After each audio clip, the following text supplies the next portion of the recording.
अभी एक फिल्म का एक डायलॉग याद आ रहा है, उसमें एक बोलता है, वो पत्नी बोलती है उसकी,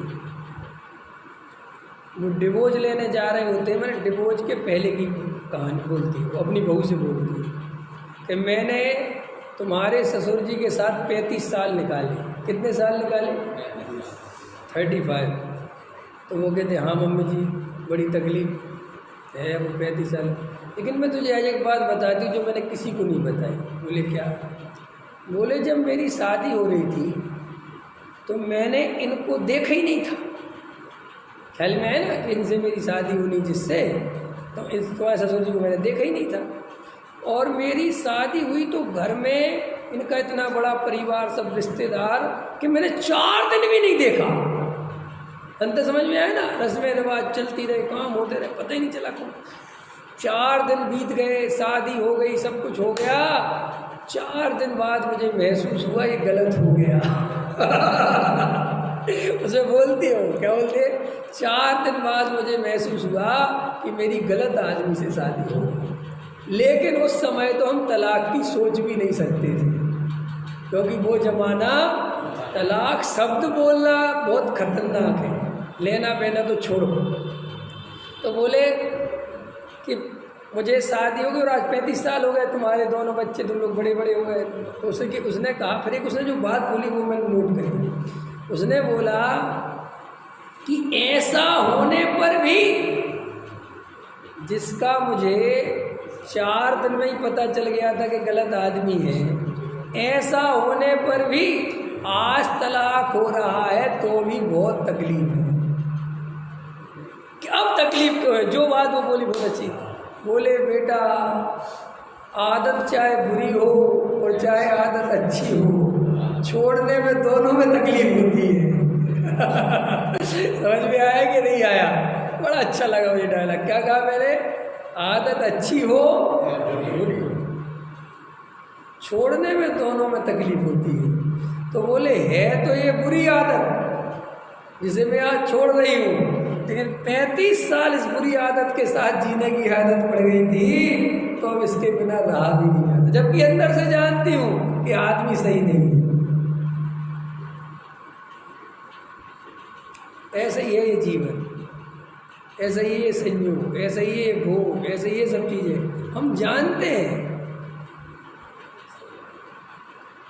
लेकिन जन्मों जन्मों से ऐसी आदत पड़ गई है शरीर और संयोग की कि बार बार समझाने पर भी इनसे मोह नहीं टूटता।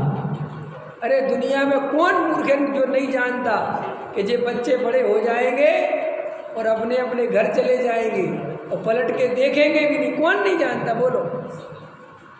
तुम नहीं जानती, हम नहीं जानते, कौन नहीं जानता इस संसार। फिर भी उन बच्चों के प्रति मोह सोचो तो ऐसा लगता कि पागल ही है क्या? बिल्कुल है। अरविंद जी बोलो, सच है कि नहीं? अरे बोलो ना, अभी आप भी बोलो, जिनकी भी बिटिया की शादी हुई बोलो। देखो बचपन से कैसे पाला, कैसी तकलीफ ले लेके भगे डॉक्टर के, ए बेटा ये कर ले, ये कर ले, करा। फिर वो पैसा 10 रुपये रिक्शे में ज़्यादा लग रहे थे तो पैदल चले गए, ऐसे पैसे बचाए ऐसा बचाए। फल 200 रुपये किलो मिल रहे थे तो रहने दो भैया, नहीं फल के चला लेंगे, ऐसे वो पैसे बचाए। और वो ही ऐसे बचा बचा के उसी बेटी की शादी में पानी की तरह बहाए कि नहीं बगा था, पानी की तरह बहाए। और बाद में क्या आया तुम्हारे हाथ में कि बेटी अपने घर चली गई, तुम अपने ही घर पे रह गए, और फिर बेटी से कहते हो बेटी मेरी थोड़ी तबीयत ठीक है, तबीयत ठीक नहीं है, पापा क्या करूं, तुम अपना देखो, हमारे ससुर जी की भी ठीक नहीं है।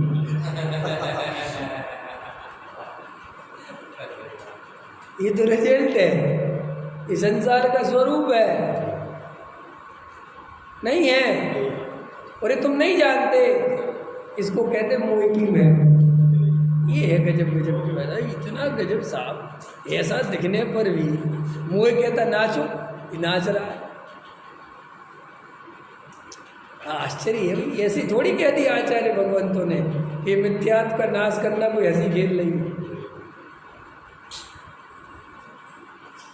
अरे गहराई से विचार करो, ये आदतें आज की नहीं पड़ी हैं, ये बहुत पुरानी आदतें पड़ी हैं। और इन पुरानी आदतों का दुष्परिणाम ये है कि कभी आत्मा की सच्ची बात सुनने और समझने मिलने का अवसर भी मिले तो वहाँ पर भी गलतियाँ अनेक प्रकार की कर बैठता है।